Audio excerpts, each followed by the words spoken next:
With apologies for having taken so long to make another video, I embark happily on the project of making a new video. I kind of stacked up all of my old pocket notebooks in chronological order.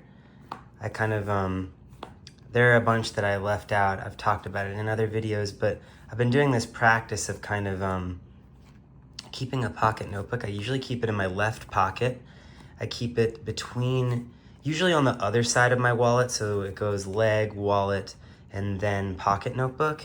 And the reason for this system is that I think that it will spare the pocket notebook from having too much contact with, perspiration. The occasion for filming this video is that I've just filled this little composition book that I kept in my pocket between March 11th, 2026 and June 28th, aka yesterday.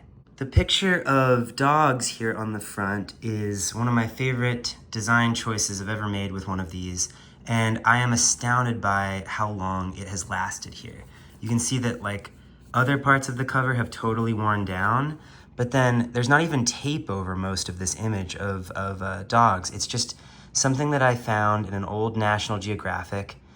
I don't know the artist, but I probably could find it because I could find the National Geographic by my desk that has this kind of art style for one of its articles.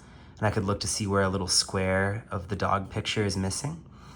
But it just hasn't worn down. It's gotten little scuffs on it, but these little dogs have held up wonderfully, and I've been really enjoying the way they have created depth in the notebook. They make it look like instead of there being pages behind here, there's really just like a field and of course like a distant sky. It looks like a real little window to me. I've joked that this picture must be made of like mercury or something, or it must be made of lead. And I must have exposed myself to lead poisoning by having it so close to myself, because otherwise how could it have lasted so long? I was a little self-conscious kind of taking this out in like religious context, because I just felt like it could be like a subtly like anti, God image or something like a slightly satanic image to have these like black dogs. That's not really something I actually think. It's just an interesting thought that I thought I would share. Black dogs are probably associated with lots of different things other than just like, certain gods or demons or whatever. We all love a black lab, Flipping it over to the back, you can see I had to, this is one of these, it's one of the made in Vietnam ones. It's got no rounded corners. This is one of the composition books, the top flight composition books that I buy at Woodman's in Madison, Wisconsin.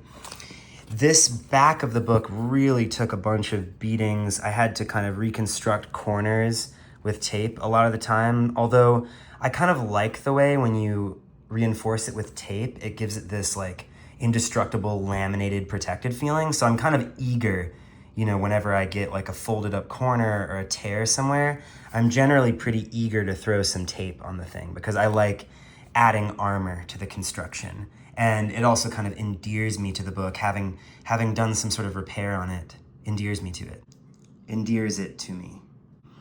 This sticker is from the Book Rapport. This is an eBay bookseller. I think every eBay bookseller should endeavor, if they've got the money, if they've got the funds, to send stickers along with their books. This is probably a sticker that I received during one of my recent, just rash, intense, crazy bouts of purchasing John Ashbery books for my John Ashbery collection. But it really served its purpose. It's got kind of that laminated feel, and it protected a part of the cover that was getting so worn down, it was kind of like starting to essentially disintegrate. It really gave it a new lease, and then I also liked the reminder that I had purchased from this Book Rapport, and I liked the uniqueness it gave to the back of the book. Here are the backs of all of my pocket composition books that I've ever used in chronological order. This is the oldest one. I want to just single out this kind of, when it's got this clothiness to the binding. I really like that. I like the texture of the cloth, but that's just a side note.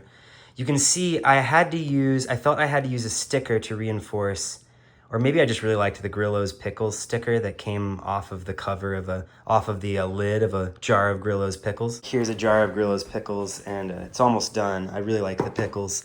This is not a paid advertisement, but I just remember taking that off and then chucking it right on there. I felt the need to do that here, but not here. I guess I was just like, whatever, you know, maybe it's like, I wanted it, this was almost like an experiment. Like, what if I don't adorn it with anything and I just let it, you know, go to this state, this kind of like death metal cover state. It almost looks like a death metal cover.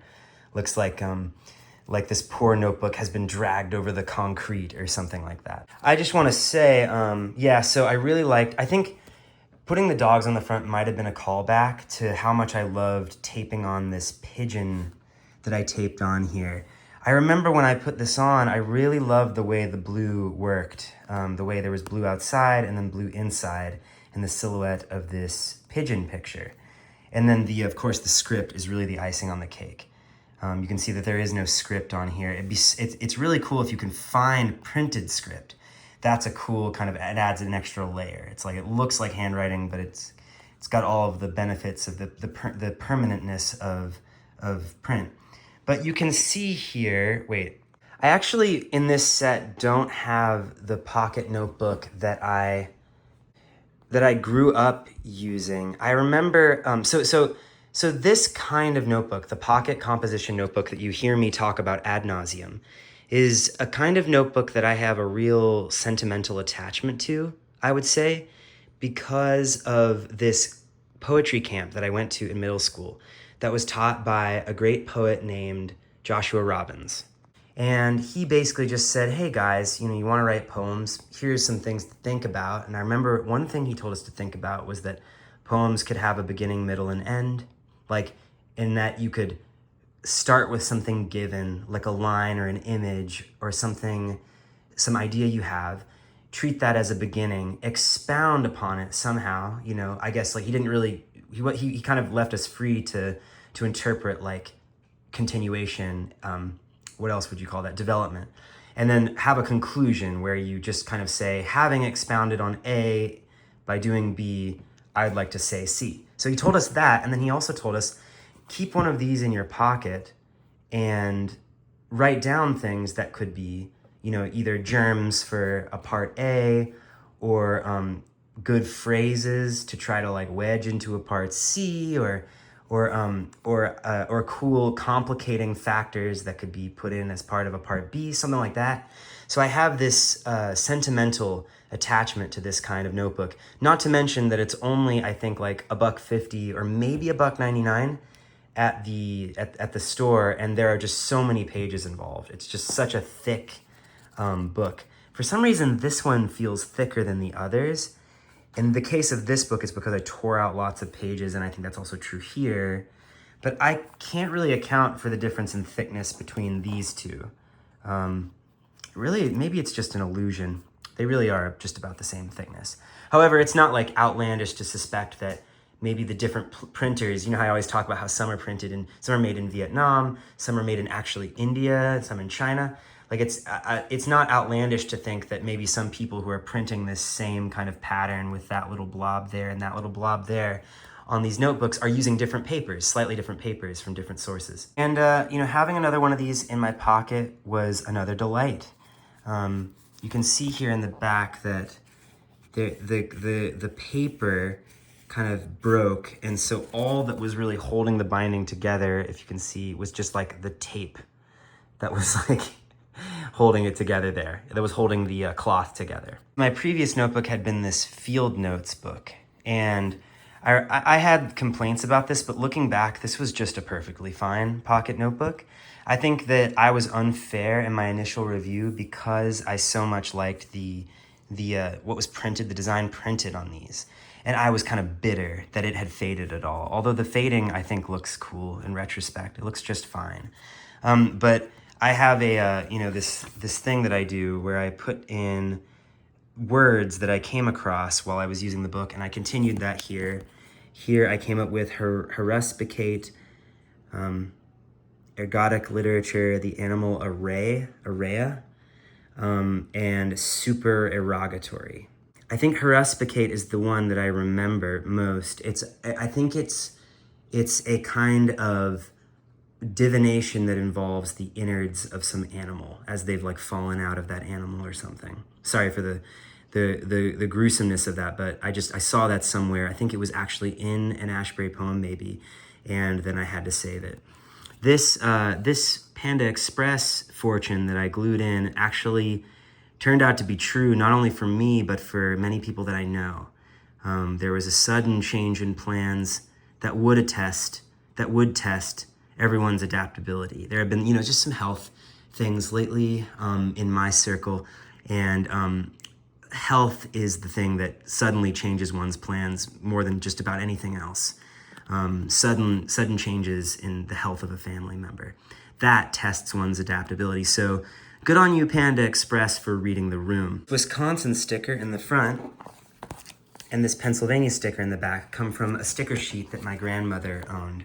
I was very excited to be able to put those stickers on my composition book because I love sticker sheets and I really loved my grandmother. Sticker sheet was being used by my nephew to just kind of like put stickers on a page because my mom isn't really that sentimental, which I think is really, of course, it's contrary to my obvious tendency to jot down and stuff in my pockets every last useless little bit I hear, So I feel like she has this admirable kind of freedom from that impulse, although I do enjoy my impulse, and I do think that I do have faith that it could be used to make a good poem later on, for instance. Yeah, I was like, I have to swoop in and see if I can grab a couple of these stickers. So I actually grabbed a couple of the stickers off the piece of paper that the nephew had been using, that my nephew had been using to just throw sticker after sticker on the paper, with joyful abandon. I ended up doing more little bit writing down in this notebook and fewer little poems. I think in other recent mini composition books, I've liked using its 1, 2, 3, 4, 5, 6, 7, 8, 9, 10, 11, 12, 13, 14, 15, roughly 15 line pages as a place to draft poems. But in this case, I mostly did little excerpts. And now I guess the ball's in my court to go through, copy excerpts onto index cards, and then arrange those index cards and select those index cards and maybe see which groups of index cards could be germs of stories or germs of poems. That's the Daniel Handler method, which I've often talked about on this channel. But I'd also like to say while I'm here, what I'm thinking about doing for my next book. So this was a lot of disintegration. I mean, the disintegration that comes along with these is, we don't necessarily hate it. It's an opportunity for the book to look unique, for you to patch it up in unique ways, make it your own. But for my next book, there's this brand that I think it's the Art Extravaganza in Madison no longer carries in its little book carousel that has the notebooks. It's this Fabriano brand. There's this brand. When I had a brief period of being a sketch guy and I was sketching from life, a wonderful sunny period in my life that I look back on with great gladness. I was using these Fabrianos, and the stock of their covers is a very reinforced feeling, kind of clothy, but very rigid stock that feels like it would be really durable. And also, you got no lines in there. You've got really high quality paper that I'm used to using because it's high quality. It's bright paper. It's inviting paper. It's not flimsy. I don't think there are very many pages in this book, which also is kind of a nice welcome change from having this book with so many pages. It was man, this book can't accommodate the amount of stress that I have to put it under in order to carry it long enough to fill up all these pages, So that's kind of a welcome change, and I just feel like it could be very durable. It's only got the 2 staples here. I've talked about how I like the 2 staple instead of the 3 staple that Field Notes uses. Should be very similar to Field Notes, except there are some advantages here, some obvious advantages. Here, I was stuck with the lines. I am not stuck with the lines here.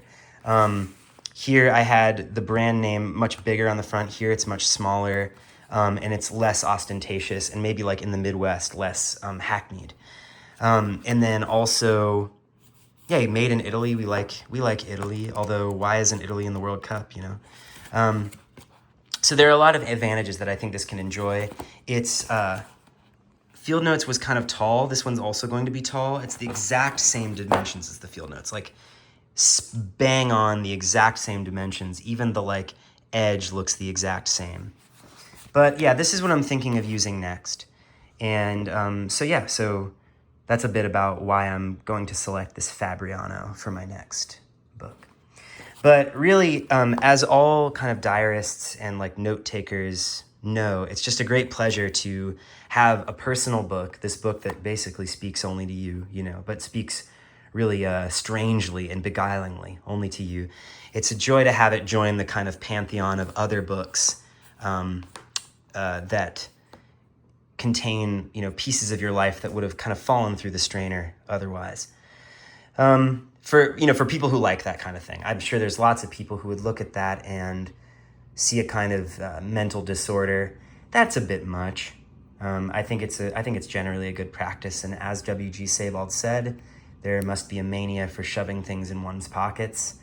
Hopefully I can do a video about taking the contents of one of these, subjecting it to a process either exactly like the Daniel Handler process or maybe slightly revised, and then talk about how that works, or talk about how that worked for me. But at the very least, I'd like to be talking to you more often than I have, and I do greatly appreciate everyone who subscribed to this channel when I made a couple of, there was like 100 of you or more that subscribed after I started making notebook content. Like, thanks for subscribing, and I appreciate your support, and I appreciate everyone who has watched any video of mine, and I hope that everyone can stay cool despite the intense heat these days. I also want to say something. I had this notebook so long, I noticed that the pages over on the edges of the pages started to get this kind of like soft, frayed quality that was actually kind of like really fun to touch. Made it feel like a book of wool or something. Anyway, that was just a weird tactile thing about this book that I enjoyed.